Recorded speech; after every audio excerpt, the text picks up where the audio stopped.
Buenas noches y bienvenidos a la semana de conferencias que organiza el Círculo de Estudios de Derecho Penal de la Facultad de Derecho de la Universidad Femenina del Sagrado Corazón. Pedimos a todos los participantes mantener apagados sus micrófonos para evitar interferencias durante la ponencia.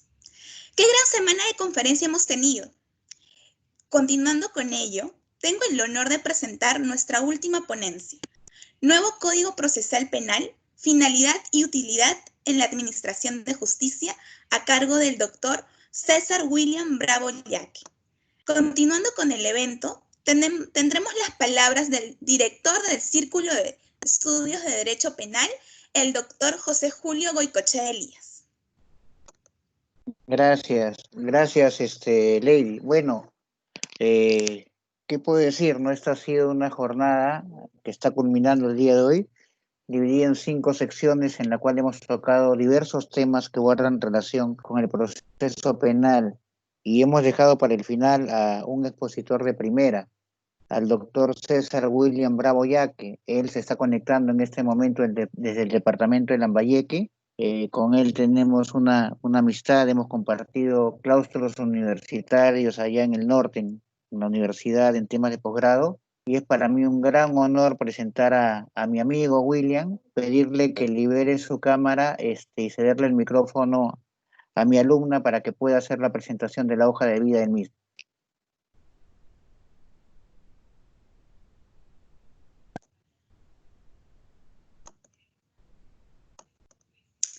Muy bien, muchas gracias, doctor. Ya nos encontramos, en unos minutos nos encontramos transmitiendo en directo desde la página oficial de Facebook del CEDEP en Facebook. Y sin más preámbulo, vamos a presentar a nuestro ponente.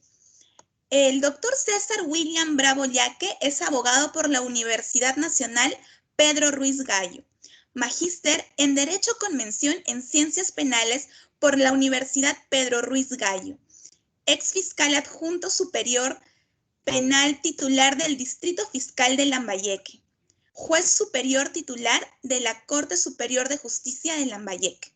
Sin más preámbulo, bienvenido, doctor. Le cedemos el uso de la palabra y nuestros participantes lo escuchan.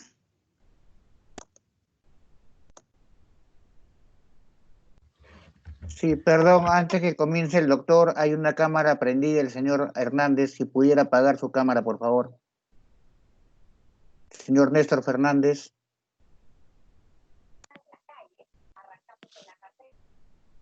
¿Ya? Ok, puedes comenzar, William. Gracias por aceptar la invitación. Gracias. Señor doctor Julio Goicoechea, profesor de la Universidad Femenina, señoritas, señores participantes de este evento, es para mí en realidad un gran honor poder estar ante ustedes a través de esta forma virtual, a través de esta nueva manera con lo cual podemos compartir experiencias, sobre todo de aprendizaje, porque de eso es lo que se trata. Agradecer en primer lugar la generosa invitación del doctor Julio Goicoechea, un gran amigo, un buen amigo. Tuve la oportunidad de ser su alumno en las aulas en la Universidad de Chiclayo, donde participé de una maestría y también de un doctorado. En verdad, siempre la gratitud, porque a través de su gentileza hemos también estado en otros lugares del Perú, y mi agradecimiento, mi identificación con el doctor, y sobre todo porque siempre está dedicado a estos eventos que son importantes, a promover los conversatorios. Yo no diría propiamente una conferencia, pero sobre todo al intercambio de ideas, que es lo que nos va a permitir avanzar en este mundo del derecho y específicamente del derecho penal. Y agradecer también a las personas que han hecho un espacio en su tiempo y están aquí presentes. sobre todo a la gente de la universidad, un agradecimiento por la invitación. Y vamos a, sin más preámbulos, a iniciar la conversación de hoy día. Cuando me pidieron que titule esta conferencia, esta reunión, yo le coloqué Código Procesal Penal, finalidad y utilidad en la administración de justicia. Y esto por cuanto, no sé si irán pasando las diapositivas, por favor.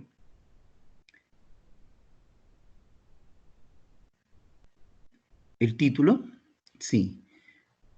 Y esto por cuanto, miren ustedes, si bien es cierto, en Lima, donde queda la sede principal de la Universidad Femenina Sagrado Corazón de Jesús, todavía aún no se ha puesto en vigencia en todo Lima el denominado nuevo Código Procesal Penal. En Lambayeque y en otros lugares del Perú ya lleva algún tiempo. Y lleva algún tiempo, específicamente en Lambayeque tenemos ya 11 años con el Código Procesal Penal. Entonces, cuando pensaba y decía, haciendo un balance después de estos 11 años, ¿cuál es la finalidad del código? ¿Para qué está hecho el código? ¿Qué es lo que persigue el Código Procesal Penal? Y segundo, ¿qué utilidad tiene? ¿De qué forma contribuye, coadyuva, mejora, hace más dinámica la administración de justicia? La administración de justicia. Es por eso que esta conversación lleva ese título y es lo que se quiere en todo caso, al final concluir para qué está hecho y de qué sirve el Código Procesal Penal, haciendo una especie de un somero balance de lo que viene ocurriendo, no solamente en Lambayeque, sino en casi todo el Perú, y ahora probablemente en el año 2021 en Lima, porque ya hay el pedido de que se postergue su puesta en vigencia. La siguiente, por favor. Muy bien. Pero para poder hacer una evaluación de lo que es el Código Procesal Penal, a partir de la experiencia, a partir de lo que se ha recogido en estos 11 años, debemos empezar muy ligeramente estableciendo cómo era el proceso con las normas adjetivas penales anteriores al nuevo Código Procesal Penal. Y encontramos que habían dos clases de procesos, llamémosle procesos comunes, un proceso penal sumario y un proceso penal ordinario, ambos con características particulares. Por ejemplo, en el proceso penal peruano, que tiene su fundamento en el decreto legislativo número 124, proceso penal sumario, otros le denominaban el adjetivo superlativo sumarísimo, ¿no? Proceso sumario.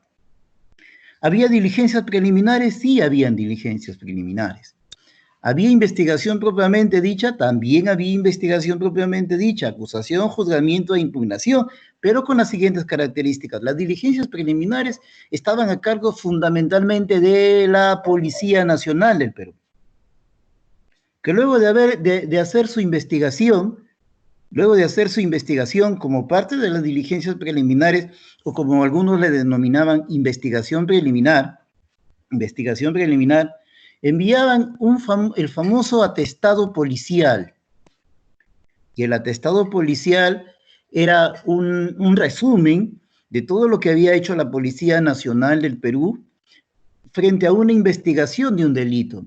Y al final del atestado policial se consignaban las famosas conclusiones, en la cual la policía evaluaba si el hecho denunciado como delito lo era, y si es que además, si lo era, si había alguna vinculación del investigado con respecto a ese hecho delictivo denunciado. Y encontrábamos pues que todo esto le remitían al señor fiscal, y el señor fiscal asumía esta investigación. Algunos de ellos incluso asumían las conclusiones a las que arribaba la policía, porque por ahí habían algunas ideas que señalaban que era el pie, el atestado policial, era la cabeza, era el pulmón, era el cerebro, era la base, era el cuerpo de todo el proceso penal. Y así lo entendían algunos agentes del Ministerio Público, porque así se les denominaba hasta antes de la expedición del decreto legislativo 052. Y entonces encontrábamos que simplemente hacían la denuncia, se repetía la misma, lo consignado en el atestado policial y se lo derivaba al juez penal. Entonces, las diligencias preliminares estaban a cargo de la Policía Nacional del Perú, quienes informaban de lo realizado al Ministerio Público y era quien decidía si denunciaba o no denunciaba. Luego se pasaba a la investigación propiamente dicha. Pero acabamos de señalar que el Ministerio Público denunciaba ante el juez penal. El juez penal era un juez penal de instrucción, es decir, la investigación propiamente dicha estaba a cargo del juez penal de instrucción. Es decir, ¿no? El Ministerio Público con la policía investigaban y por si eso no bastara, se pasaba una investigación a cargo del juez de instrucción. Alguno por ahí seguramente ha leído y todavía en Lima los hay, en Lima aún los hay. Entonces, encontrábamos que la investigación estaba a cargo del juez penal. La acusación, cuando terminaba toda la investigación propiamente dicha, el juez penal, el juez instructor, retomaba, asumía el expediente y lo enviaba al Ministerio Público para que sumara lo que se había hecho en las diligencias preliminares, lo que había hecho el juez de instrucción, para que sumara y evaluara si es que acusaba o no acusaba. En el caso que acusara, el Ministerio Público, en este proceso penal sumario, remitía la acusación al juez de instrucción, al juez penal del proceso sumario, y el juez penal del proceso sumario emitía la correspondiente sentencia. Emitía la sentencia. Miren ustedes, el mismo juez que se encargaba de investigar era el mismo juez que juzgaba, pero eso no quedaba allí. E incluso el mismo juez que...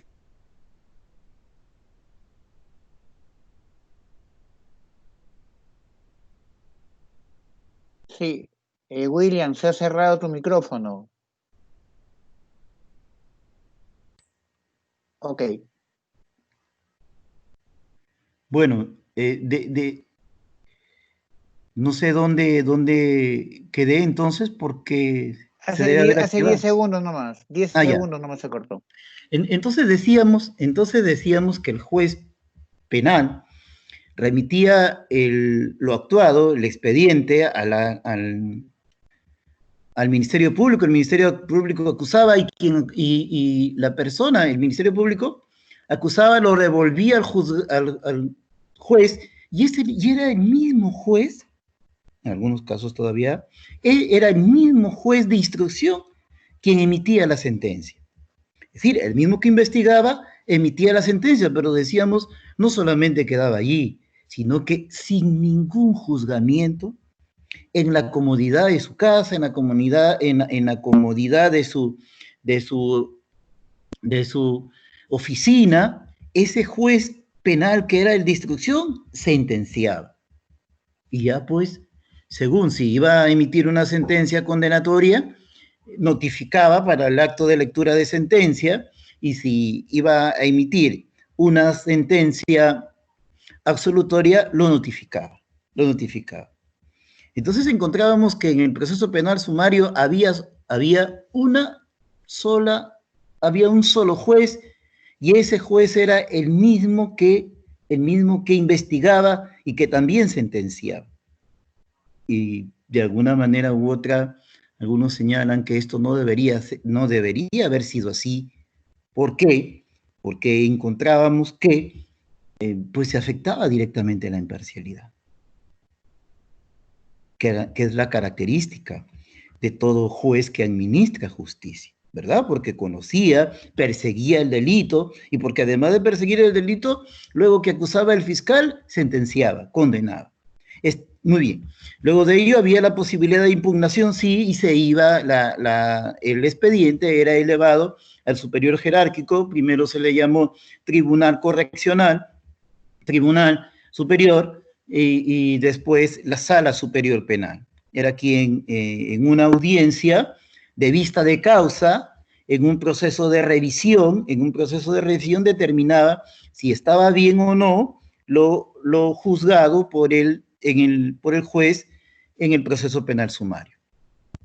Ese era el proceso, La idea de este proceso nació porque en el proceso penal ordinario era muy lento, de tal manera que siendo tan lento había que aquellos delitos de menor trascendencia, de menor impacto social, sean vistos en el proceso penal sumario, ¿verdad? Donde la característica era que no había juicio.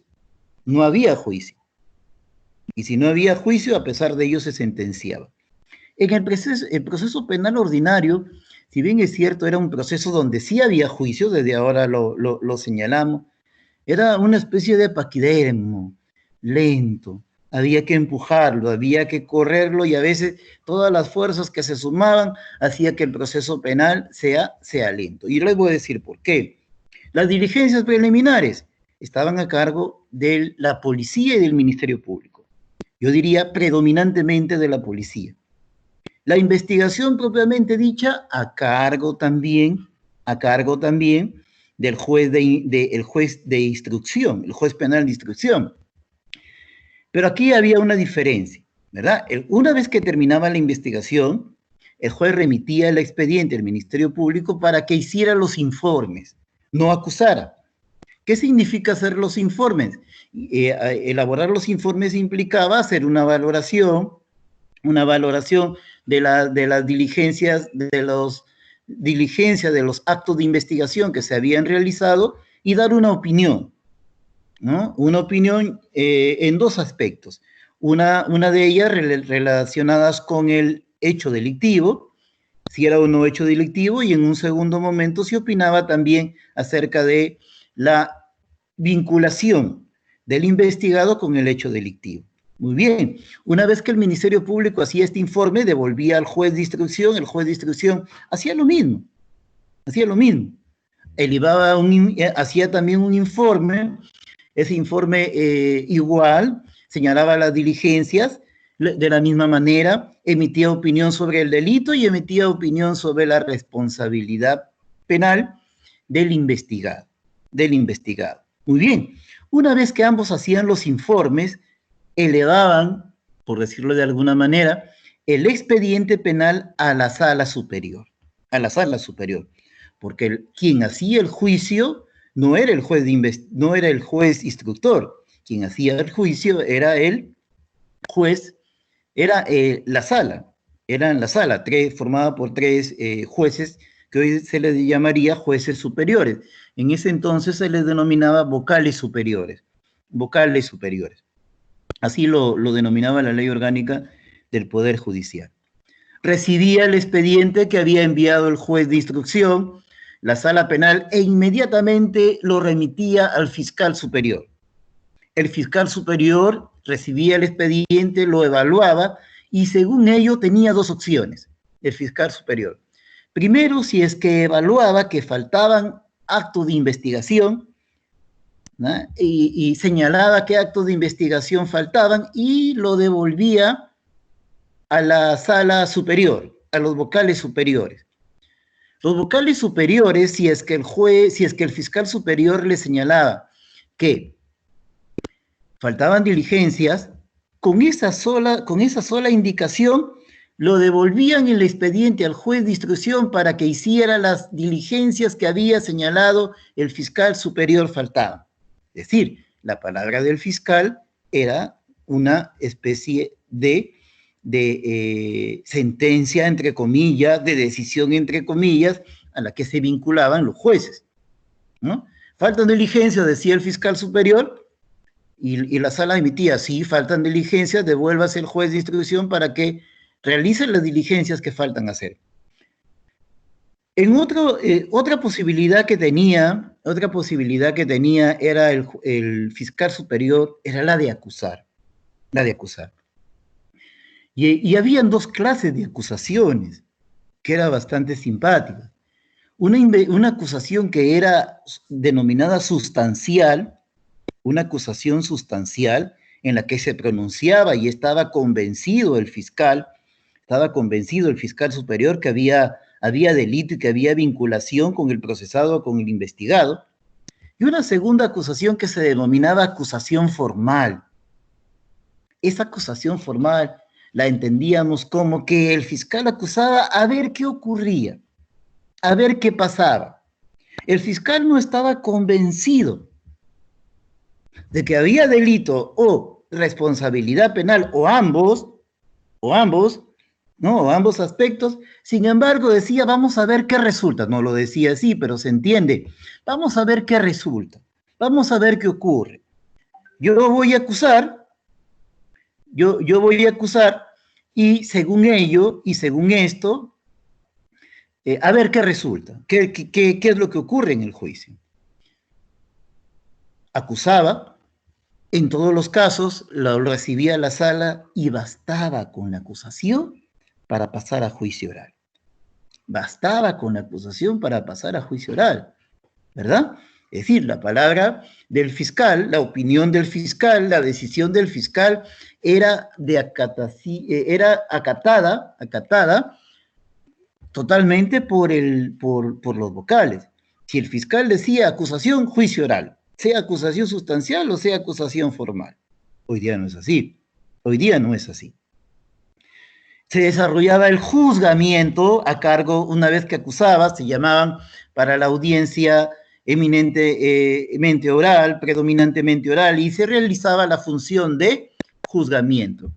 En el juzgamiento eran los tres vocales los que participaban, la dirección estaba a cargo del vocal ponente del juicio, quienes tenían la responsabilidad del juicio eran los vocales eran los que preguntaban, luego que preguntaban cada uno de ellos, especialmente el director de debates, preguntaba el fiscal, y a veces el fiscal ya no tenía nada que preguntar, porque ya lo habían preguntado todo. Y cuando ello pasaba, se corría traslado para que pregunte el abogado defensor. Pero la responsabilidad en los interrogatorios, sea a imputado, sea a testigos, agraviados y peritos, eran de los tres vocales y en especial del director de debates. E incluso, miren ustedes, el procesado, el acusado tenía la obligación de declarar. Y eso se mantiene hasta ahora. En los lugares donde todavía existe el proceso penal ordinario. El acusado debe declarar. De manera obligatoria. No se le hace la pregunta si quiere usted declarar o no quiere usted declarar. Se le obliga a declarar. A declarar. Pero estos juicios demoraban bastante. Algunos empezaban en agosto y si había mucha suerte terminaban en diciembre. Algunos empezaban en enero y llegaba diciembre de ese mismo año, llegaba enero del año siguiente y no terminaban. ¿Por qué no terminaban? Por la siguiente razón, porque el juicio se suspendía para reanudarse cada 8 días. Y como había cantidad de procesos, los jueces en una sesión escuchaban al fiscal que acuse, suspendían dentro de 8 días, en la siguiente sesión escuchaban al abogado, ¿verdad? En otra escuchaban al acusado, otra sesión para los testigos, es decir, daba la posibilidad de que cada 8 días empiecen a se reanude, se suspenda y se reanude el juicio. Y va pasando pues mes por mes, porque 8 días hábiles son 10 días calendarios, de tal manera que en un mes se hacían tres veces audiencia, y hasta que se lo citaba para lectura de sentencia. Y pasaba esto, miren ustedes, ocurría esto. Cuando ya se proyectaba que iba a haber sentencia condenatoria, los procesados libres no iban a la última sentencia. ¿Y cuál era la última sentencia? No iban a la última audiencia. ¿Y cuál era la última audiencia? La audiencia de lectura de sentencia. La audiencia de lectura de sentencia. No se sabe cómo por ahí sabían que se iba a dictar una sentencia condenatoria y no iba. Y la consecuencia era la siguiente: si es que el acusado faltaba a la audiencia de lectura de sentencia, no había posibilidad de seguir al juicio. Es decir, el juicio, se utilizaba esta palabra, se quebraba, se partía, el juicio se acababa sin ser terminado. De tal manera que en la última diligencia, en la última audiencia, el abogado, porque los abogados sabemos cuando las cosas van bien y cuando no van bien, el tener una sentencia condenatoria o no tenerla no es cuestión de la suerte, no es cuestión de dar una oración, no es cuestión de que me levanto y antes de poner el primer pie en el piso va a ser el pie derecho, no es cuestión de nada de ello, ¿verdad? Los abogados sabemos que en el desarrollo del juicio qué es lo que se viene, y en ese entonces era igual también. Le recomendaban a su patrocinado: no vayas a la lectura de sentencia. Y no iba a la lectura de sentencia y el juicio se quedaba ahí, se partía, no terminaba. Hasta que cuando lo volvieran a iniciar, empezaban otros 8 meses, otros 12 meses, otros 15 meses, otros 4 meses, otros 6, y la justicia penal se hacía realmente interminable.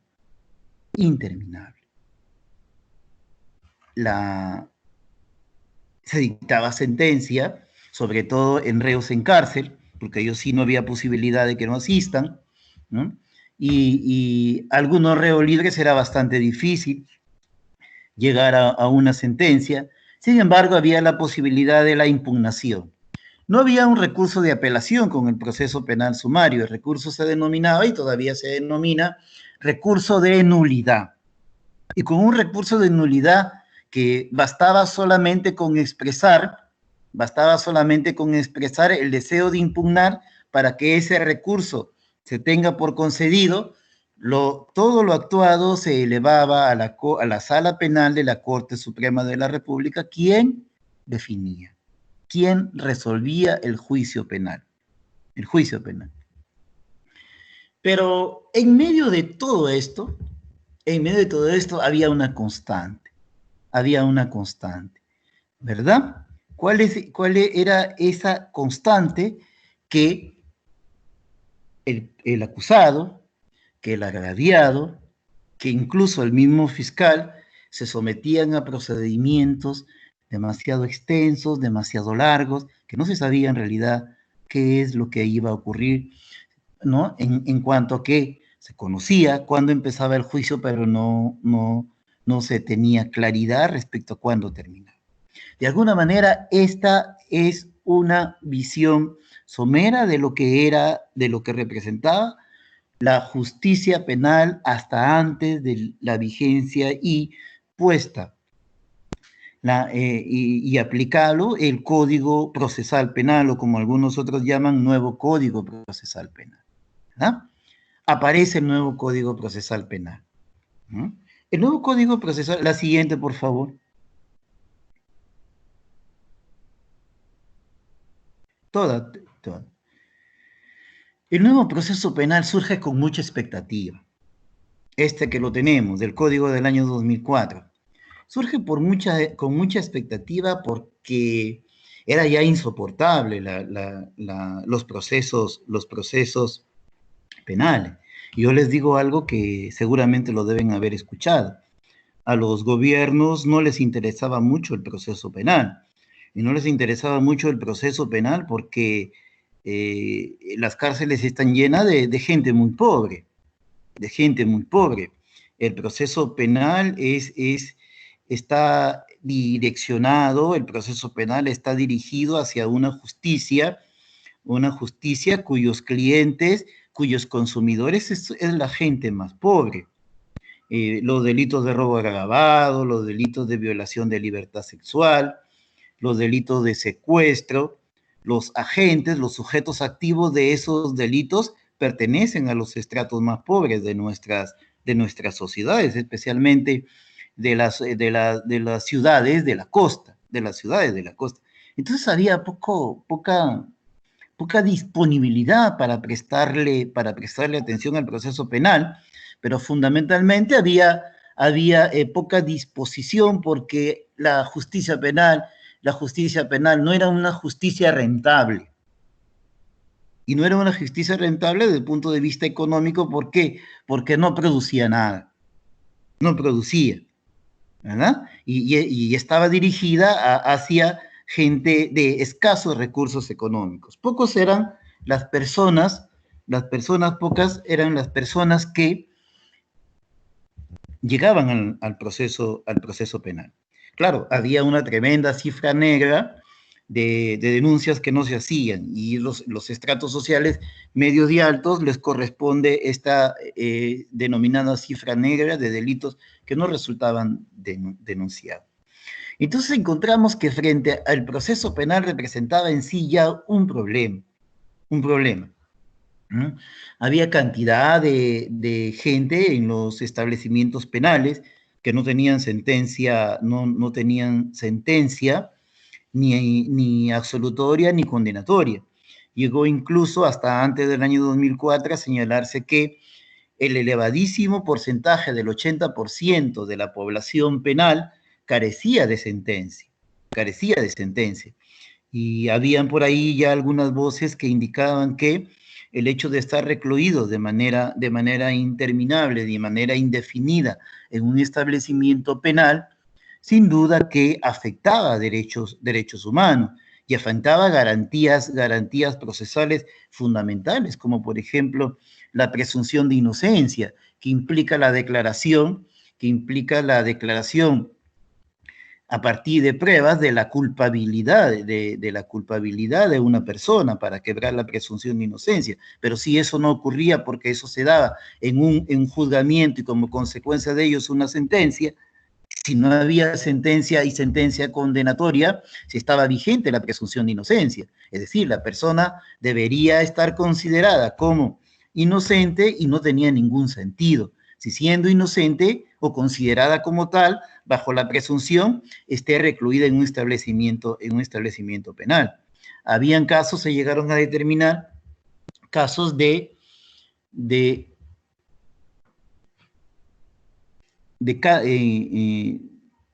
procesos penales en los que tenían 1 año, 2 años, 3 años, con solo mandato de detención. Que sería el equivalente a lo que hoy día conocemos como prisión preventiva. Por si acaso, ¿no? Era un mandato de detención no motivado. Es más, ni siquiera era solicitado el mandato de detención por el fiscal. El fiscal no decía nada, el fiscal denunciaba, y frente a esa denuncia el juez instructor decía, a ver, vamos a ver, ¿no? Este es un caso, no, este va a huir. Y si va a huir, le voy a dar mandato de detención. Y colocaba en su resolución, en la que había instrucción, en la parte final, dispóngase, mandato de detención contra fulanito de tal, y cúrsense los oficios para que ingresen al establecimiento penal. Pero una cosa, ¿fundamentaba el mandato de detención? No lo fundamentaba. Era una decisión unilateral, no solicitada por el Ministerio Público, pero además era una decisión no motivada.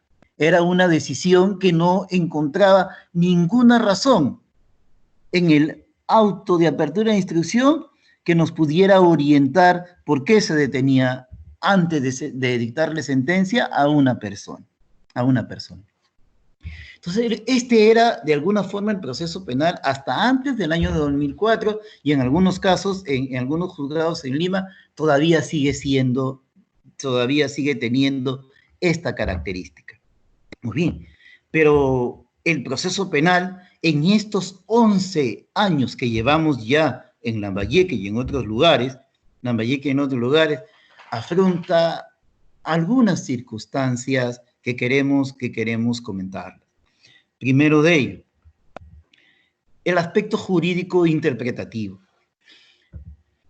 A pesar de ser un proceso penal moderno, a pesar de ser un proceso penal que se fundamenta en el Código Procesal Penal de 1991, que solo tuvo vigencia de unos artículos, alrededor de 25 a 30 artículos, y que no se pudo poner en vigencia totalmente por razones políticas, por razones de decisión de gobierno, y que algunos señalan que el Código Procesal de 1991 era mucho mejor que el Código Procesal Penal del año 2004.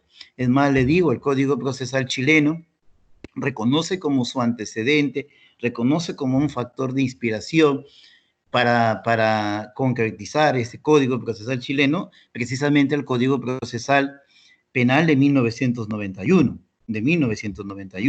en la cual ya se advierte muchas figuras procesales que aparecen hoy día con este nuevo proceso penal. Pero a pesar de aparentemente tener las cosas claras, hay muchos problemas jurídicos de carácter interpretativo. Y no les estoy revelando nada cuando, por ejemplo, decimos o mencionamos el caso de la prisión preventiva, ¿verdad? El caso de la prisión preventiva. Y en el caso de la prisión preventiva encontramos que de acuerdo al artículo 268 del Código Procesal Penal, tres son los fundamentos para que el juez y el Ministerio Público y las partes defiendan y el otro decida acerca de si concede o no, si determina o no, si avala o no una prisión preventiva. Pero hoy sabemos que ya no son tres. No sabemos que ya no son tres los requisitos.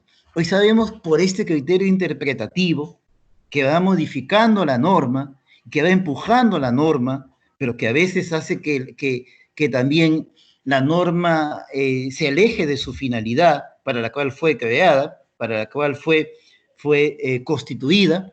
Hoy también entendemos que la jurisprudencia ha añadido dos aspectos más, ¿verdad? Como es la proporcionalidad, el juicio de ponderación que se debe hacer en base a la necesidad, la utilidad de la prisión preventiva, ese juicio de ponderación, y tenemos también la racionalidad de la medida, ¿verdad? Que se relaciona directamente con el plazo, con el tiempo de la duración de la prisión preventiva. Es decir, esta parte interpretativa de la jurisprudencia, contenida en la jurisprudencia, ha hecho que se incorporen dos requisitos más para determinar la prisión preventiva. La prisión preventiva en este proceso penal. Entonces, el proceso penal está sufriendo modificaciones, y sufre modificaciones por diversos contextos que los vamos a mencionar muy someramente también, por cierto, pero que origina esos cuestionamientos, originan problemas de interpretación, ¿ya? Pero aquí también decimos algo, ¿eh? Si bien es cierto, hay muchos estudiosos, muchos analistas, y es cierto, hay también mucha gente dedicada al análisis del proceso penal, los únicos que pueden jurídicamente interpretar el Código Procesal Penal son los jueces penales, nadie más. ¿Los demás lo pueden interpretar? Claro que sí. Cantidad de libros sobre prisión preventiva, ¿verdad? Cantidad, pero cantidad. Para todos los gustos. Cantidad de libros sobre prisión preventiva. Cantidad de ensayos, ¿no? Pero ¿cuál interpretación importa? La interpretación que importa es la interpretación que dé el juez. Por eso la Sala Penal de la Corte Suprema de la República, a través de las casaciones, ayuda con la interpretación del Código Procesal Penal, a través de los acuerdos plenarios, ayuda con la interpretación del Código Procesal Penal y también a través de las sentencias plenarias, pero las sentencias plenarias, ¿verdad? Esta variedad en la interpretación afecta a la administración de justicia. Claro que sí, claro que afecta. ¿Por qué razón? Por la siguiente razón. Implica por lo menos un cambio en la óptica para hacer la interpretación en los jueces, por parte de los jueces. El código nos dice graves y fundados elementos de convicción. La casación de Moquegua nos dice elementos fuertes.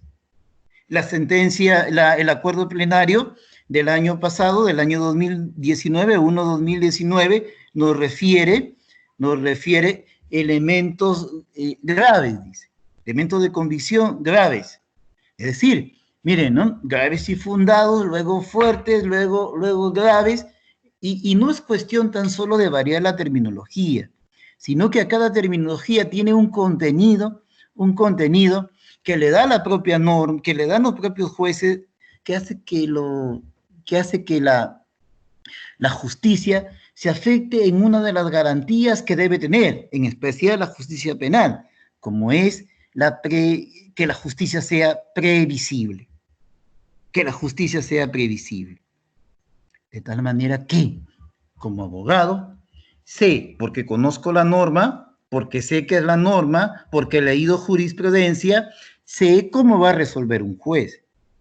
Sé cómo va a resolver un juez. ¿Ah? Es cierto, ellos lo interpretan, ¿no? Sé cómo va a resolver un juez y cómo ha resuelto anteriores casos. Entonces, como ha resuelto anteriores casos, también es posible, es previsible que en mi caso lo resuelva de la misma manera. ¿Es una garantía? Es una garantía que la justicia sea previsible. Sin embargo, el estar constantemente variando la interpretación, miren, 2017 una forma de interpretar, 2018 otra forma de interpretar, 2019 otra forma de interpretar, y con respecto con la pandemia han vuelto nuevamente a emitirse resoluciones judiciales a nivel de la Corte Suprema, directivas, etcétera, etcétera, etcétera, que dificultan esa interpretación. De repente son convenientes, de repente son necesarias, pero atentan contra el carácter previsible en la interpretación que hace el juez al aplicar la norma. Eso por una parte. Por otro lado, el tremendo peso que tiene el aspecto no jurídico actualmente frente al proceso penal. ¿Ah? Desde el punto de vista social, desde el punto de vista económico, desde el punto de vista incluso académico. En el aspecto social, hoy sabemos que los mejores jueces, o todos los que se reclaman ser jueces, o todos los que se reclaman entender lo que es un proceso penal, y cuándo acaba, y cuándo termina, y cómo se decide, y de qué manera se decide, es la sociedad a través del periodismo. Es la sociedad que se expresa en las redes sociales. Son los juicios de valoración que aparecen allí indicados, ¿verdad? Y prueba de ello es que no nos resulta extraño que en la televisión nacional, por ejemplo, se confunda, y el periodismo, si bien es cierto, el periodista, si bien es cierto, no está obligado a conocer todos los detalles, todos los pormenores, todos los sabores del proceso penal, sí está obligado a saber qué está preguntando o qué está afirmando, y no es extraño llegar a confundir una prisión preventiva con una sentencia. ¿No? La vez pasada se leía, lo sentenciaron a 9 meses de prisión en un caso de feminicidio, ¿no? Lo sentenciaron a 9 meses de prisión. Un momento, pues, es prisión preventiva, preventiva, no es una sentencia condenatoria. Y por ahí aparecía en los comentarios, sí, estos jueces por aquí, estos jueces por allá, con 9 meses, miren lo que ha hecho, tiende a confundir. Si bien es cierto, está bien el auge de los medios de información y como consecuencia de ello y como consecuencia de ello, el hecho de que en las redes sociales se invada con varios juicios que no son necesariamente vinculantes, pero que terminan afectando la credibilidad del sistema. Eso se reclama hoy día se reclama que debe haber mayor ponderación en ese aspecto. Esa es la presión social. Esa es la presión social de la que estamos mencionando. Y hay presiones económicas. Y esto sí se los digo así tajantemente, ¿no? Nuestra experiencia en los juzgados, primero como fiscal y ahora como juez, entendemos que hay abogados y abogados. Y no se comete ninguna infidencia ni se atenta contra ninguna norma ética y mucho menos moral, cuando se establece que el proceso penal está siendo económicamente un proceso bastante discriminador. Aquel procesado que tiene poder económico, que tiene solvencia económica, busca los mejores abogados. Y hemos encontrado, por ejemplo, en esta pandemia, grupo de abogados, todos defensores de los derechos humanos, todos defensores de las libertades, y todos abogando por la salud de determinadas personas, todas respondiendo a un estrato social y político determinado, ¿verdad? Una vez que consiguieron la libertad de estas personas, todos se apagaron. Ya nadie saca un comunicado, ya nadie protesta por el que robó en San Juan del Lurigancho, ya nadie protesta por el que hurtó y que está preso en el Agustino, o en Comas, o en San Martín de Porres, o en cualquier otro lugar de Lima. De tal manera que aquellos que tienen poder económico se buscan los mejores abogados. Por ahí la vez pasada escuché a un abogado que decía, yo soy defensor de la vida, cuando consiguió, por esto de la pandemia, la libertad de uno de sus procesados. Perfecto, es defensor de la vida, pero será de la vida de su procesado, porque jamás nos presenta casos de proyección social en los que, por ejemplo, defienda la vida de los reos del Agustino, de Huaycán, de Condevilla, de Ventanilla, ¿no? De Ventanilla, claro, ¿no? En este caso encontramos que el aspecto económico hace que el proceso penal sea un proceso penal que en la práctica discrimine. Lamentablemente es así. Eso desde el punto de vista económico. Y me olvidaba, desde el punto de vista social también hay mucha discriminación. El Ministerio Público tiene un poder inmenso en este nuevo proceso penal. Dirige las diligencias preliminares, dirige la investigación preparatoria. La defensa de los procesados tienen que investigar conjuntamente con el Ministerio Público. Y hay veces en los que el Ministerio Público,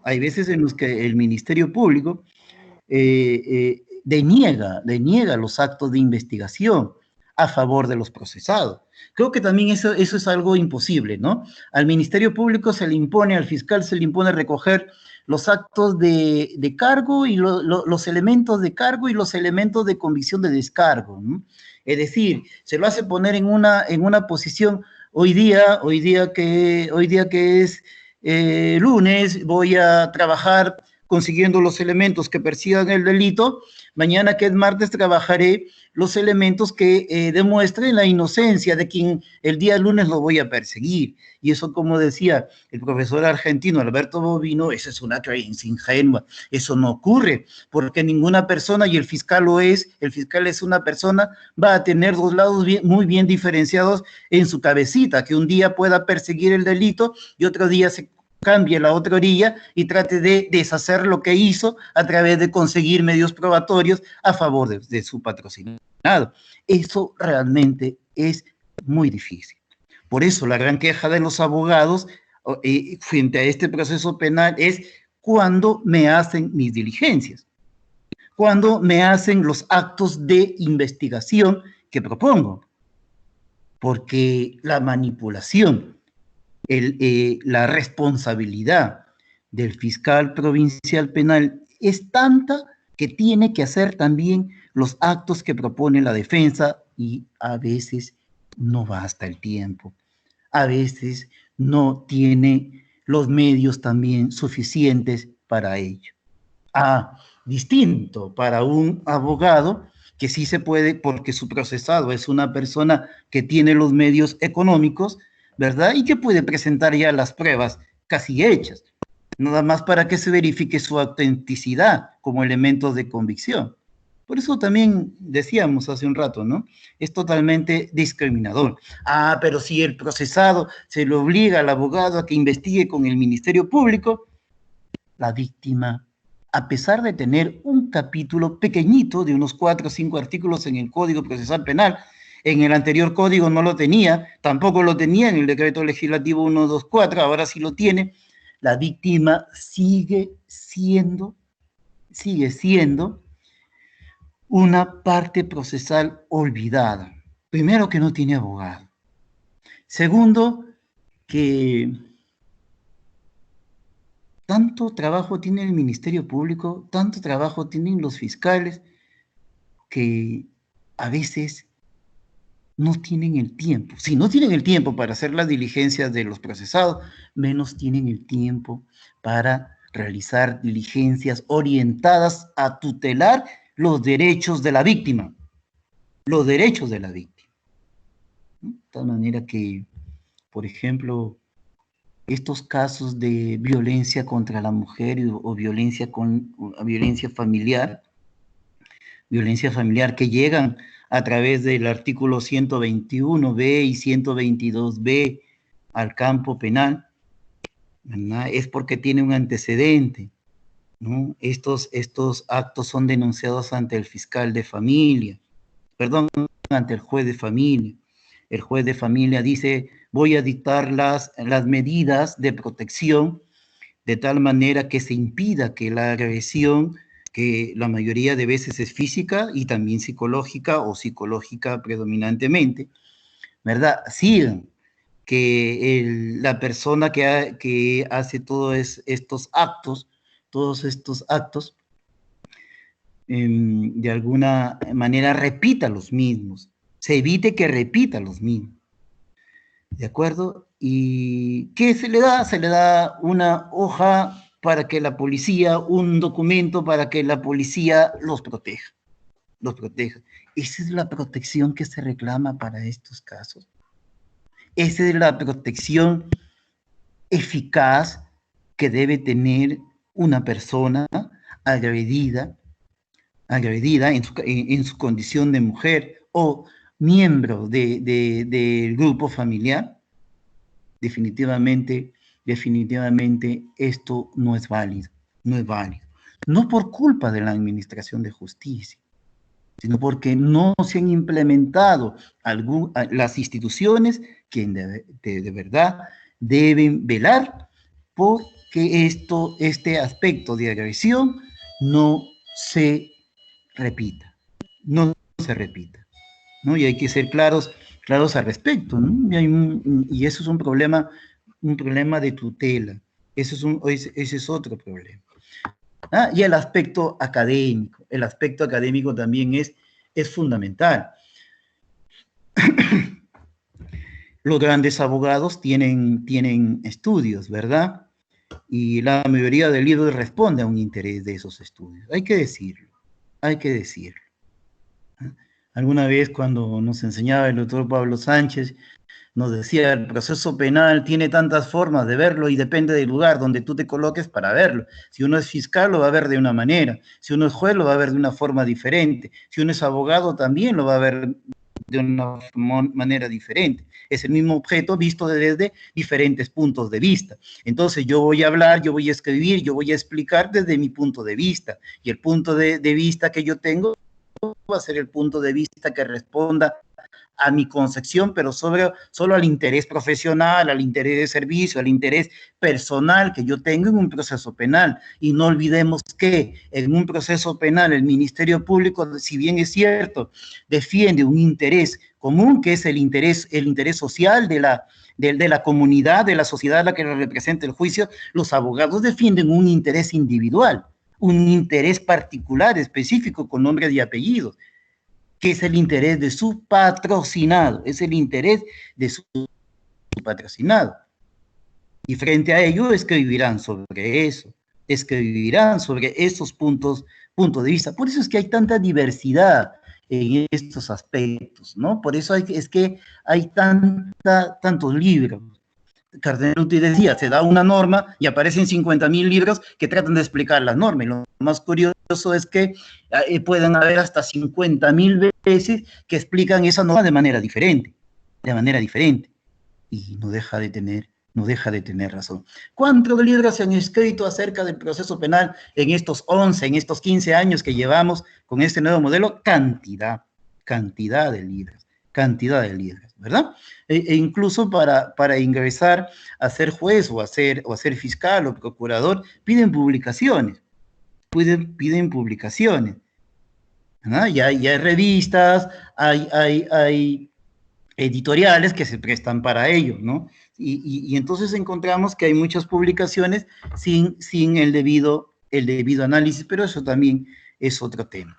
El aspecto político también. Hasta ahora, por ejemplo, no sé si no interesa, pero no se aplica el proceso penal, el nuevo proceso penal, que tiene muchas deficiencias, por cierto, ¿no? Pero que es mucho mejor que la administración de justicia procesal penal anterior. Es mucho mejor.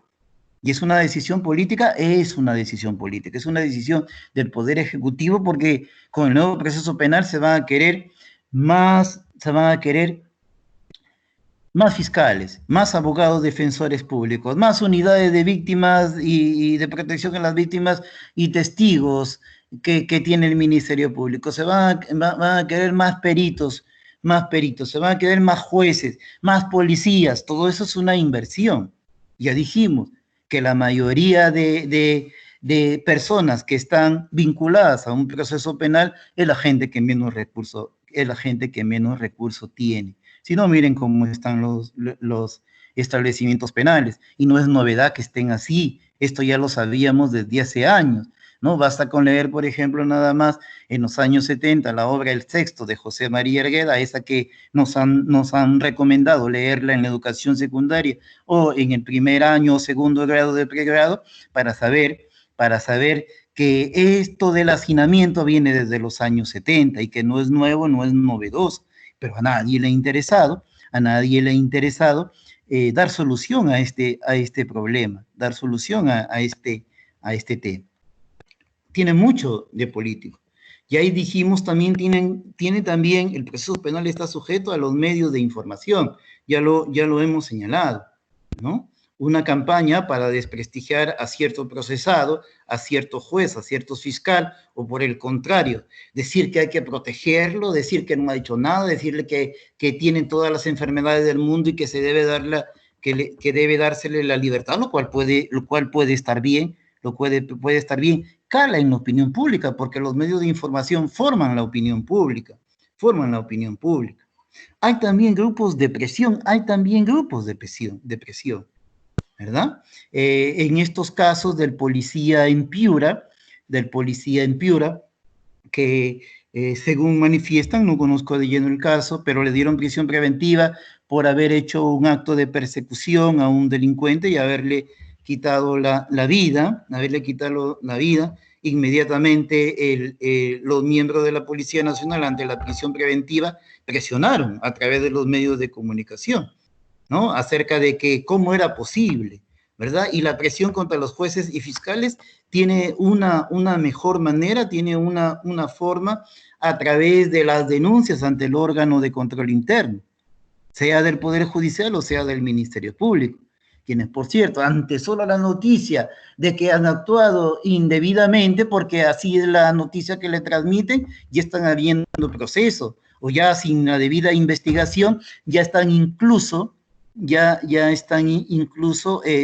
sancionando, separando, si ese juez es supernumerario provisional, ya lo están regresando, si es provisional a su plaza de origen. Esos son los grupos de presión.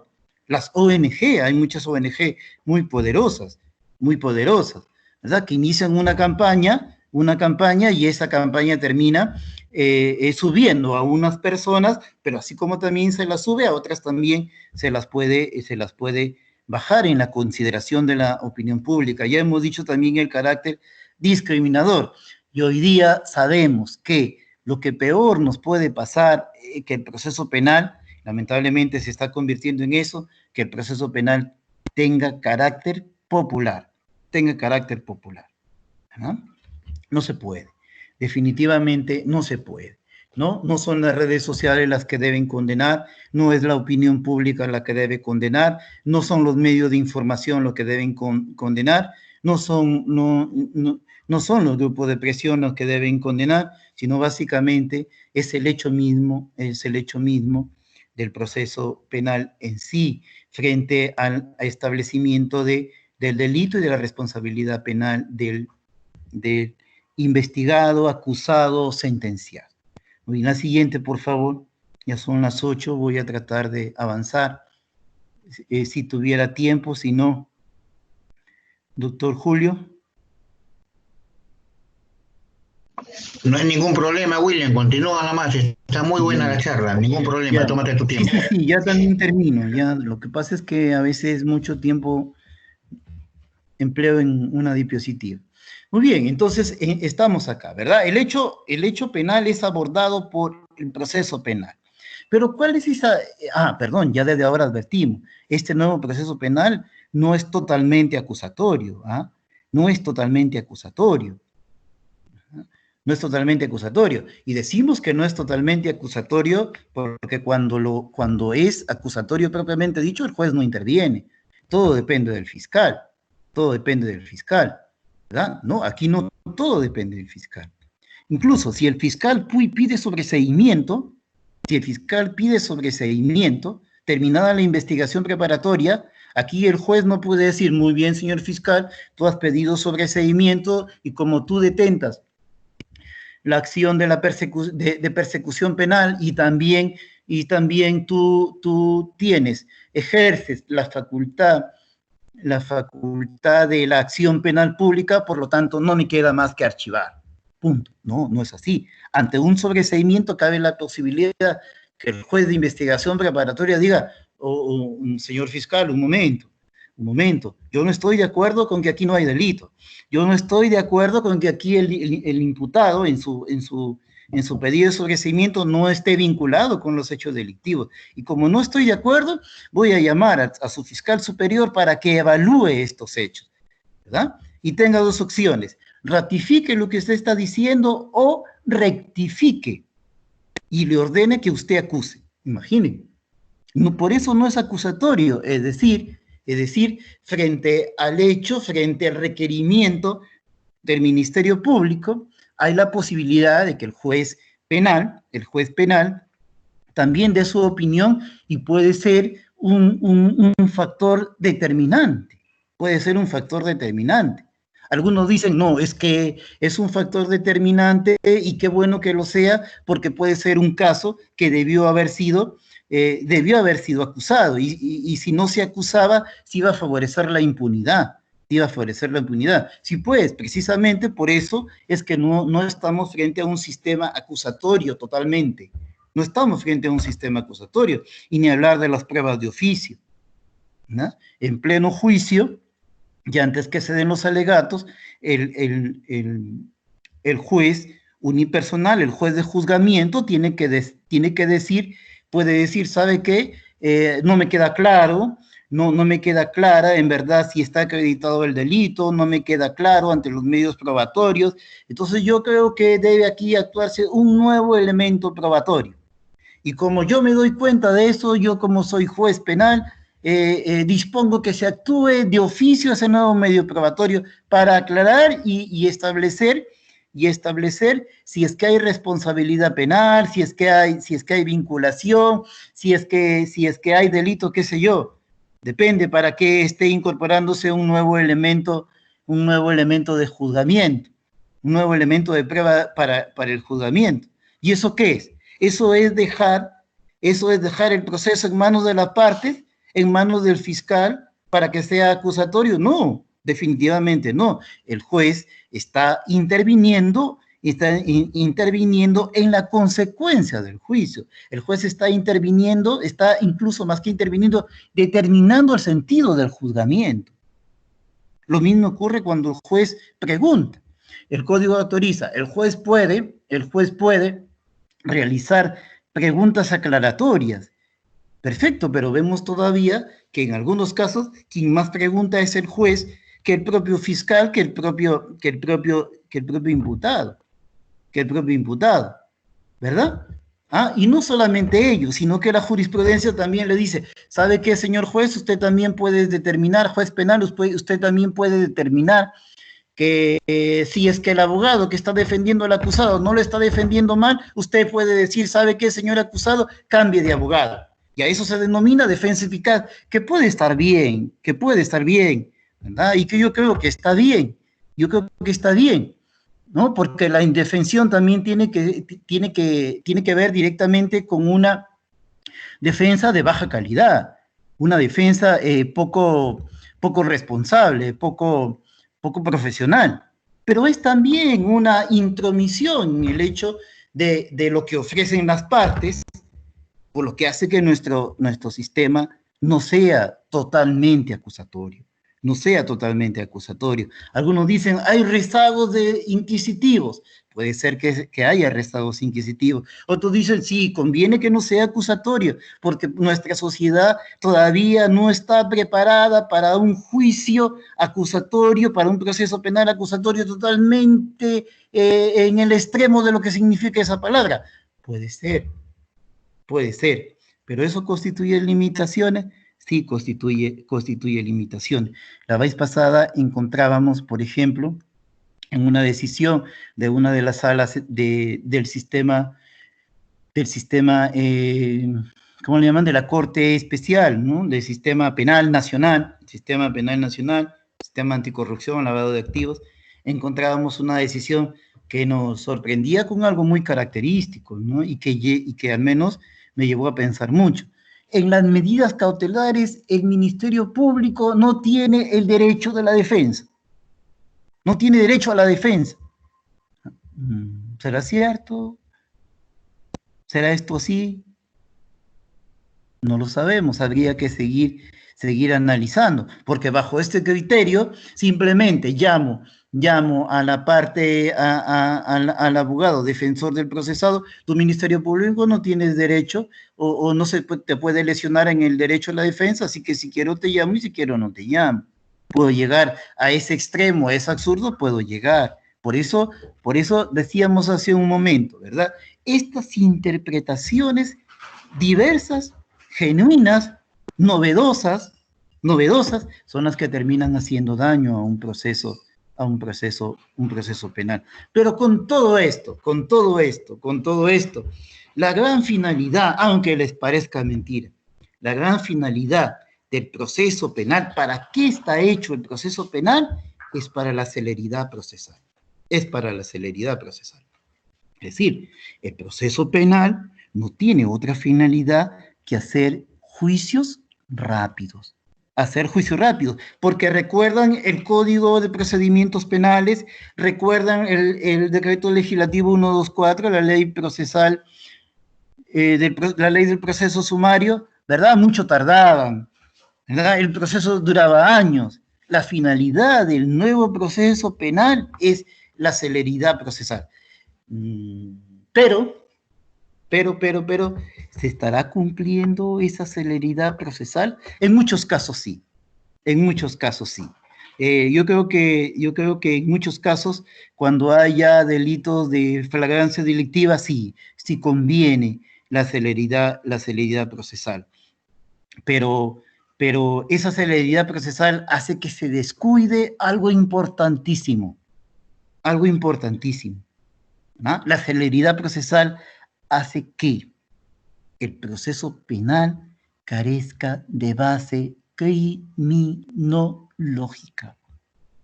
Cada vez hay menos presencia, cada vez las defensas, tanto del Ministerio Público como de la fiscal, como de la defensa de los acusados, de los investigados, tiene sustento criminológico. Yo no estoy hablando criminalístico, porque criminalístico es otra cosa. Y la criminología sabemos hoy día que es una parte de las ciencias penales que nos va a ayudar a entender, a explicar esto de aquí, el hecho penal, ¿verdad? Como lo llaman ellos, el hecho criminógeno, ¿verdad? El origen, cómo es que se gestó un hecho criminógeno. Yo digo siempre a veces, ¿qué es lo que ocurre en un caso de feminicidio? ¿Cómo es que dos personas que se han querido mucho, se han cuidado, se han protegido, se han atendido, han cuidado de los hijos, han cuidado de los niños, han estado en la salud, han estado en la enfermedad, en la tristeza, en la alegría, y esa relación entra a decaimiento hasta el punto en el que el varón termina agrediendo y matando a la mujer? ¿Qué es lo que ocurrió? Si se amaban, si tenían sentimientos, si tenían sentimientos y todo ello. ¿Qué es lo que ocurrió? Y ahora este otro sentido también, ¿no? Este otro sentido que tenemos con respecto a hacer un proceso penal con base criminológica, ¿no? Miren, esto de las agresiones contra la mujer, cantidad de procesos, pero cantidad de procesos, y siempre como sociedad vamos a estar así, como si el derecho penal, el derecho procesal penal sean la solución, y muchos de estos casos, incluso muchos de estos casos terminan con penas efectivas, Entonces, esos procesos penales sin base, sin sustento criminológico, sin explicar qué es lo que está sucediendo, sin explicar quién detenta el poder y cómo combatir ese mal uso del poder dentro de determinados contextos sociales, ¿verdad? En los que, por cierto, también, y hay que reconocerlo, la mujer termina siendo, en la mayoría de casos, una víctima, los niños terminan siendo una víctima con esto de los abusos sexuales, las violaciones sexuales, el machismo, todos estos aspectos. Este proceso penal no nos sirve para cumplir con una de las finalidades del derecho penal, ¿verdad? No olvidemos que hemos aprendido que la sanción penal tiene como finalidad una finalidad preventiva, pero no se cumple, no se da, no lo advertimos, ¿no? Y cuando encontramos, por ejemplo, que acá en el norte del Perú las extorsiones eran penadas con 5 o 6 años, y hubo muchas extorsiones, y fueron a 10, 25, 30 años de pena de las extorsiones, en lugar de bajar el número de extorsiones, se incrementaron. El proceso penal sirvió para ello, subir las penas sirvió para eso, definitivamente no. Esta celeridad procesal perjudica a todos. Por una parte, perjudica la criminología, que por cierto va siendo una ciencia muy rica en explicar el problema del delito, como ha ocurrido en los Países Bajos, ¿verdad? Donde la tasa de criminalidad es muy baja precisamente por la actuación de la criminología. Esta ciencia, celeridad procesal, esta celeridad procesal impide, por ejemplo, que disminuyan la tasa de criminalidad, que se mida la efectividad del proceso por la cantidad de casos solucionados, por la cantidad de gente perseguida, por la cantidad de gente con sentencias, que por cierto pueden haber cometido hechos delictivos, y de hecho los han cometido, pero que nos van a pintar como una sociedad que no tendría solución frente a eso, porque ustedes ven, cada vez se reclama mayor cantidad de fiscales, mayor cantidad de jueces, porque la carga procesal es cada vez mayor, y si la carga procesal es cada vez mayor es porque aumentan los casos. Es decir, la pena en el derecho penal no está cumpliendo esa finalidad de prevención, y la celeridad procesal en buena cuenta no ayuda a eso, ¿verdad? Esta celeridad procesal termina perjudicando a la víctima. Esta celeridad procesal también termina perjudicando a la víctima, ¿no? De tal manera que, por ejemplo, hoy día las reparaciones civiles en la mayoría de casos son saludos a la bandera. La vez pasada leía una sentencia penal en un caso de violación, le habían puesto 200 soles porque tenían, producto de la violación, un niño, 200 soles de pensión alimenticia, imaginen ustedes, 200 soles de pensión alimenticia mensual, ¿verdad? Eso implicaba menos de 10 soles diarios, 8 soles, 7 soles. ¿Qué persona, qué niño va a vivir con esa cantidad, ¿verdad? Y el hecho mismo de que el Estado no brinda una oportunidad de vida a las víctimas. Las víctimas de feminicidio, las víctimas de feminicidio no es propiamente la mujer, sino los niños que quedan desamparados. La mujer es una víctima, por cierto, directa, es la que sufre el hecho delictivo, es la que se le trunca, es la que se perjudica, y alguna posibilidad de resarcimiento tiene que ser directamente establecida, pero no tan solo como un monto de dinero que resulta a veces incobrable o a veces poco serio, se valora una vida en 10.000, en 15.000 soles, ¿no? En 15.000 soles, yo creo que si sean 100.000, 200.000 soles, eso no cuesta una vida. Sin embargo, eso no basta, no hay instituciones por parte del Estado, en el Ministerio de Justicia, en el Ministerio de la Mujer, que apuesten por invertir en el apoyo a estas víctimas de feminicidio, ¿verdad? A estas víctimas de los homicidios, ¿no? Y a todos los que se relacionan con el delito, a la violación de la libertad sexual, ¿no? Entonces encontramos que la finalidad, esta gran finalidad que es la celeridad procesal, descuida cosas porque también las defensas no son iguales. Hay mucha discriminación en las defensas, ¿no? Y hay pocas posibilidades, muy escasas posibilidades de que haya una valoración completa de lo que ocurrió en un delito. Por eso, y con esto concluyo, la siguiente, por favor. ¿Verdad? Ya hemos dicho que la finalidad es la celeridad procesal. Y cuando hablamos de la utilidad del proceso penal, es que debe permitir a las partes ser expeditivos, ¿verdad? Y al juez emitir una sentencia como respuesta a la sociedad. Esto todavía como utilidad está lejos de alcanzarse, ¿verdad?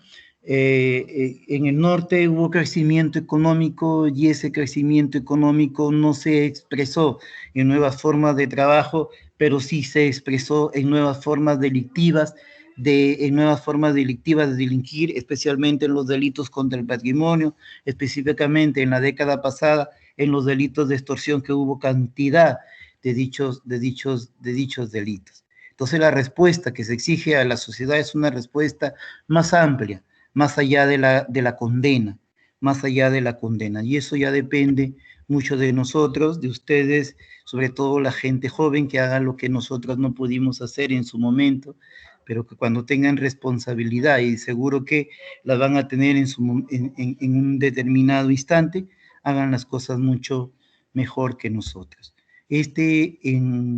A grosso modo, es el nuevo proceso penal. Esta es la experiencia que se tiene, esta es la experiencia y lo que vemos todos los días, ¿no? Y lo que vemos todos los días, en la que al privilegiarse la celeridad procesal se descuida otros aspectos que ya hemos mencionado de manera, por cierto, somera. No sé, doctor José Julio Goicoechea. Sí, gracias, William. La verdad, brillante tu ponencia, no esperaba menos de tu persona.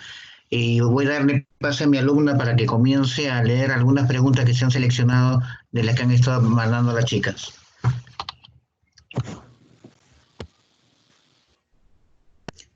Muchas gracias, doctor César Bravo, por tan brillante ponencia. A continuación vamos a pasar a la ronda de preguntas y la primera de ellas es, ¿cuáles son las etapas del nuevo proceso penal, doctor? Claro, aunque propiamente no fue mi ponencia eso, yo no sé si puedan poner una vez más las diapositivas, por favor. Porque esto además ya lo conocen. Por favor, la diapositiva, la última diapositiva, por favor, la última diapositiva. Se nos ha dicho que hay 3 etapas, ¿verdad? La investigación preparatoria, el juzgamiento, la etapa intermedia y el juzgamiento. La última diapositiva, por favor. La 6, la número 6.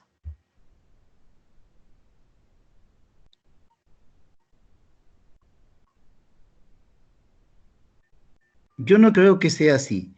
Yo no creo que haya 3 etapas. Hay muchas más. Hay muchas más. Ahí las tenemos. Ahí las tenemos. Empezamos, ¿no? Que están, bueno, del punto de 2 empezaría. De las diligencias preliminares, ¿verdad? A cargo del Ministerio Público. La investigación preparatoria propiamente dicha, que no es lo mismo que las diligencias preliminares. ¿En qué se diferencia?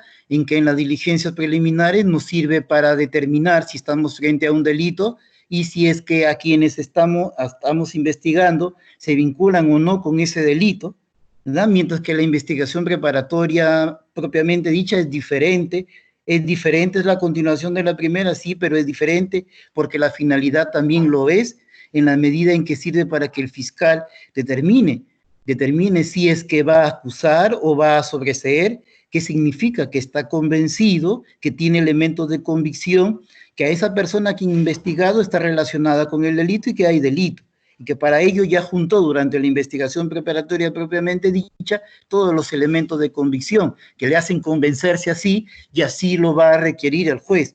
La etapa intermedia y la etapa de control. Es la etapa que algunos llamaron la etapa más importante de todo este proceso. Es la etapa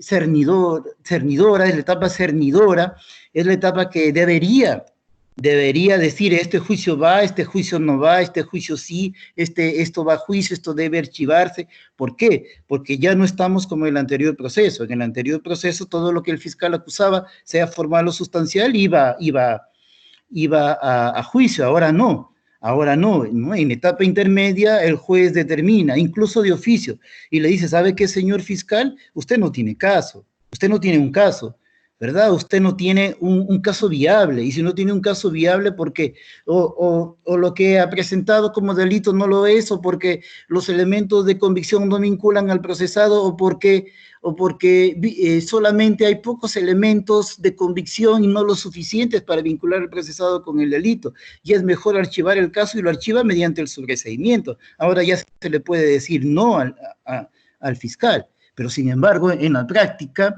son poquísimos los casos en los que se sobresee. Y hay una mala costumbre de los jueces de investigación preparatoria en la etapa intermedia en asumir lo que se asumía antes, ¿no? A ver qué resulta, a ver qué sea en el juicio oral, que en el juicio oral se determine la responsabilidad. Y esto no es profesional, ni mucho menos serio, ni mucho menos serio. Y en el juzgamiento, ¿verdad? En el juzgamiento en el que ya se determinan las partes, se determina la calidad de los elementos probatorios, se actúan los medios probatorios y se emite la sentencia. Los jueces de investigación preparatoria son diferentes a los jueces de juzgamiento, no son los mismos. ¿Recuerdan? En el anterior proceso eran los mismos en el proceso penal sumario. Pero hay otras etapas. La ejecución de la sentencia es todo un mundo. No es lo mismo ejecutar una sentencia condenatoria efectiva que una sentencia condenatoria con absolución. Perdón, una sentencia condenatoria con pena suspendida. No es lo mismo. No es lo mismo. Son aspectos diferentes. Incluso debe escribirse y debe procurarse estudiar al respecto acerca de la ejecución de las sentencias absolutorias, pero en las que se ha señalado reparación civil. Reparación civil. Entonces, ya no hay necesidad de llevarlo a juicio, civil para establecer la responsabilidad civil. Se le dice, ¿sabe qué? Usted no es responsable, no hay delito aquí, pero sí en un delito doloso ha actuado con negligencia, y si ha actuado con negligencia, usted le corresponde una responsabilidad, asumir una responsabilidad civil extracontractual, y que es la siguiente. Sí, pero ¿cómo la ejecuto? ¿Cómo la hago viable? Es todo un mundo, esto de la ejecución de las sentencias, porque entramos al mundo de los embargos, entrando al mundo de los secuestros conservativos, entramos al mundo de los remates y todo ello, ¿no? Y la etapa de impugnación, de esto tampoco poco se ha hablado, porque, por ejemplo, en un juicio de apelación, que es la continuación del juicio oral, ya el juicio de apelación es la continuación del juicio oral, no es un juicio propiamente de revisión, no es propiamente un juicio de revisión, se puede terminar declarando la nulidad, confirmando, revocando las conclusiones a las que se arribó en primera instancia. Y el rito que se sigue en la etapa, el rito que se sigue en la etapa de impugnación es totalmente diferente, ¿no? Un juicio de apelación de sentencia generalmente dura entre media hora a 2 horas. En cambio, un juicio en juzgamiento oral en primera instancia, pues 4, 5, 6, 7 horas, ¿no? Entonces se les pide al fiscal y al abogado capacidad de síntesis y que señalen aquellos agravios que le causa la resolución. Y nosotros como jueces superiores estamos obligados a pronunciarlos sobre los agravios que nos han expuesto en el recurso de apelación escrita. Y ni hablar, ¿no?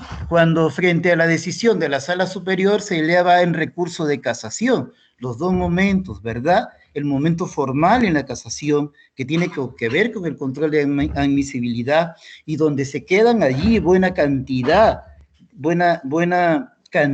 se quedan allí de recursos de casación que interponen las partes, ¿verdad? Y el pronunciamiento de fondo, que ya es propiamente una audiencia, ¿no? Que constituye, sí, propiamente una revisión de lo que se ha hecho, tanto en el juicio en primera instancia, en el juicio de apelación, y ahora en casación.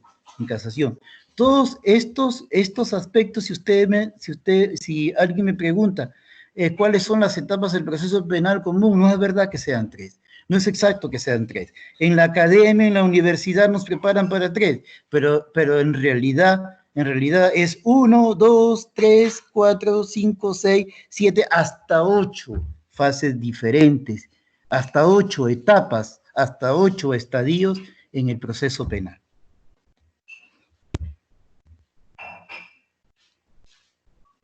Muchas gracias, doctor. Tengo una pregunta más. Bueno, sí. ¿Me podría indicar cómo se regula la admisibilidad del recurso a la apelación? La admisibilidad. Así. La admisibilidad, muy bien. El primer llamado a controlar el recurso de admisibilidad es es el juez ante quien se interpone el recurso de apelación, sea un recurso de apelación de auto, sea un recurso de apelación de sentencia. Hay aspectos formales a tener en cuenta, ¿verdad? Por ejemplo, si en el proceso penal común un auto se interpone dentro de los 3 días, contados a partir del día siguiente de notificada la resolución, ese es un requisito formal, y si es sentencia, dentro de los 5 días contados a partir del día siguiente en la que se notifica la sentencia o se lee la sentencia, en un acto procesal de lectura de sentencia del día siguiente, ¿verdad? Estos son requisitos formales. El requisito formal también, y aunque no se lo dice, es que el recurso esté avalado por un abogado. La defensa procesal penal es una defensa cautiva, es una defensa que exige la firma de un abogado, ¿verdad? Que estén expresados los agravios, que se interponga ante el mismo juez, ¿verdad? Que se interponga ante el mismo juez. De tal manera que el juez en primera instancia hace una verificación formal. ¿Ah? Dice, a ver, fundamentos de derecho, sí, aquí están. Fundamentos de hecho del recurso de apelación, aquí están. Expresión de agravios, aquí están. Muy bien, verifica si están o no. ¿Se interpuso dentro del plazo? Sí. ¿Con defensa cautiva? Sí. Muy bien. En caso faltara uno de ellos, el juez penal puede, en primera instancia puede decir inadmisible tu recurso. Inadmisible. ¿Qué significa inadmisible? ¿Que lo puedo volver a corregir? Ya no. Ni siquiera alcanzó a ser catalogado, calificado de improcedente. Ni siquiera alcanzó a ello. Inadmisible. Entonces, si se declara admisible, se tiene por interpuesto el recurso de apelación, sube a la sala. En la sala llega el recurso y se hace una segunda verificación, que ya no es una verificación de cotejo, de forma, sino es una valoración de fondo. Es una valoración de fondo en la medida en la que el colegiado verifica si, por ejemplo, los agravios están relacionados con la sentencia. Ojo, ojo y oído, no es que se verifique si se tiene la razón o no en la apelación. Eso será como consecuencia de la realización de la audiencia. Lo que se verifica es, por ejemplo, si el agravio tal tiene relación con la sentencia. Si es que he interpuesto que hay un error de hecho, un error de derecho, según mi fundamento, que si tiene ese error, vinculación con la sentencia. Hemos encontrado a veces que por la práctica de copiar o pegar, ¿no? Una vez encontramos, y no le estamos mintiendo, que el recurso de apelación expresaba agravios de violación de la libertad sexual en un caso de robo agravado. Una confusión del abogado, sería un copia y pega, le ganó el tiempo, qué sé yo, ¿qué habrá pasado? Sin embargo, eso nos llevaba a decir, ¿sabe qué? Tu recurso es admisible, es inadmisible por esta razón, ¿no? Y se hace un segundo control. Y ya se va a la etapa de la apelación, donde se realiza ya un pronunciamiento sobre, y no es juego de palabras, sobre el fondo de la forma y sobre el fondo del contenido. No es juego de palabras. Si en lo primero y en lo segundo yo cotejo y relaciono, ya cuando me voy a la apelación propiamente dicha, lo que tengo que hacer yo como juez es revisar, ¿no? El fondo de la forma. Me dicen, ¿sabe qué? Me limitó en el derecho de defensa, no se me notificó con tal resolución. Se va a ver y dice, efectivamente, no se le notificó con tal resolución. Tiene razón usted en la apelación. Es decir, de la catalogación del derecho, del ejercicio del derecho de la defensa, pasamos al hecho concreto específico. El hecho específico es el fondo de la forma. Ya.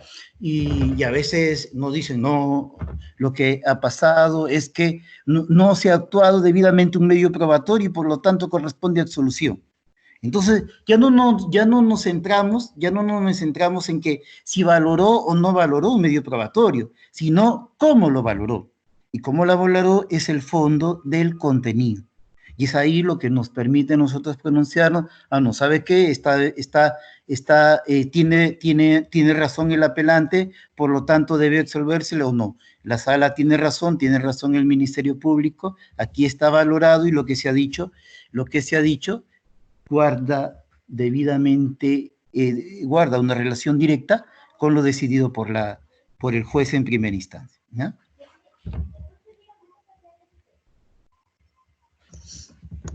Muchas gracias, doctor César William Bravo, ya que ha sido un honor poder tenerlo dentro de nuestra semana de conferencias.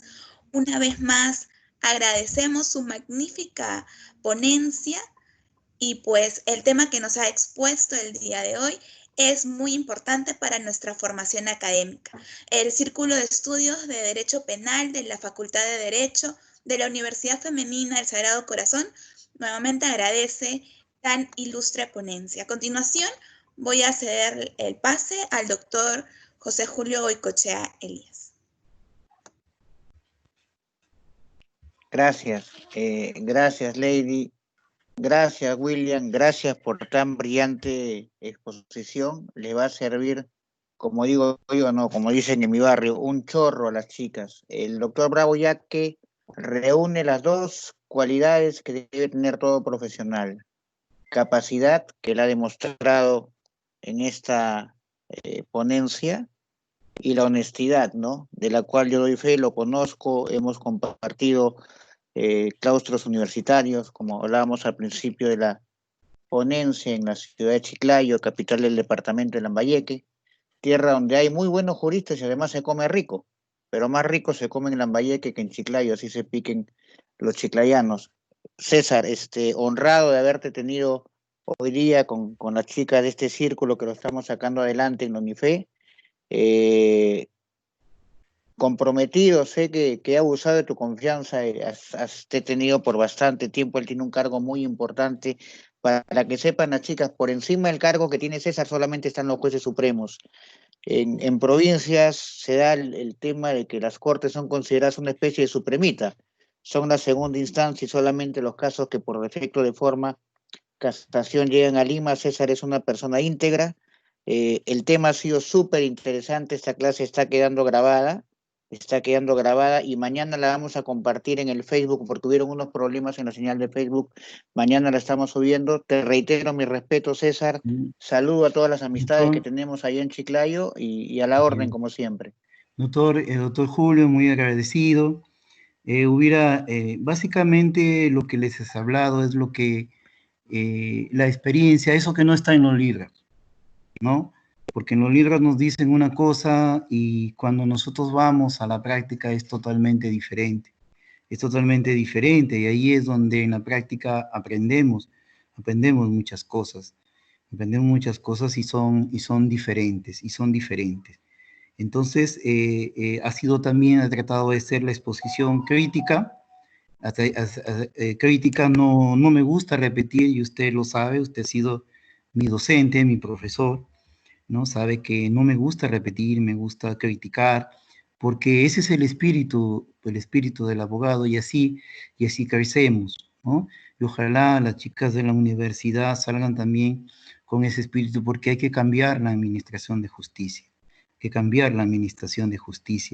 y cambiar porque a veces hay mucho letargo en los jueces, se puede hacer mucho más, se puede comprometer más el trabajo de los jueces, se necesita personas valientes, se necesita personas que no teman a lo que puedan opinar, no teman a lo que puedan comentar, se necesita todo ese tipo de personas.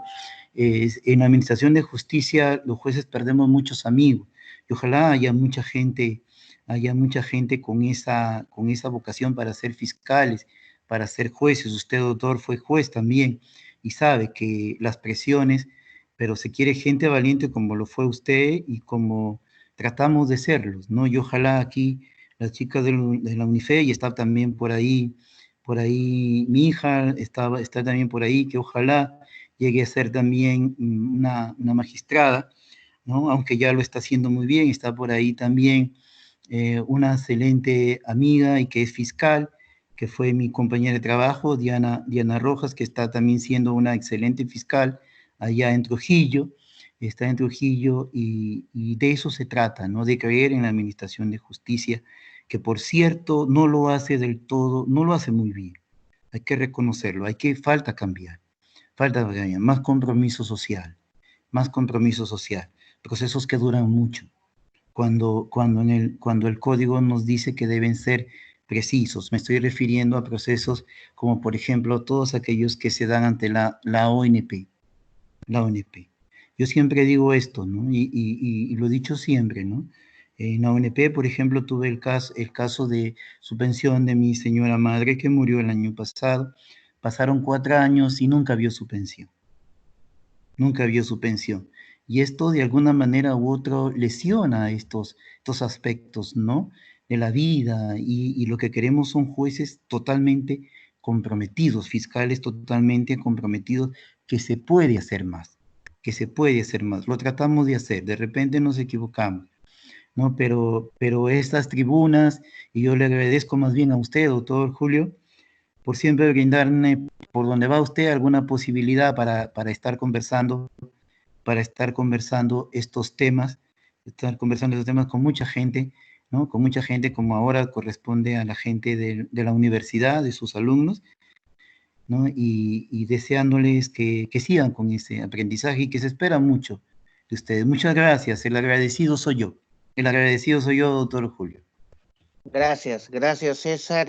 Y bueno, solamente me queda cerrar este ciclo de conferencias que con tanto cariño lo hemos hecho, y desde ya, si se presenta una oportunidad, César, de repente podamos coordinar alguna actividad. Sé que abuso de tu amistad, a veces me siento abusivo, pero sé que es recíproco el cariño que recibimos de parte tuya. Usted ¿No? me Gracias. avisa, yo estoy presto con temas específicos, ¿no? Y estos temas son motivadores y usted lo sabe, ¿no?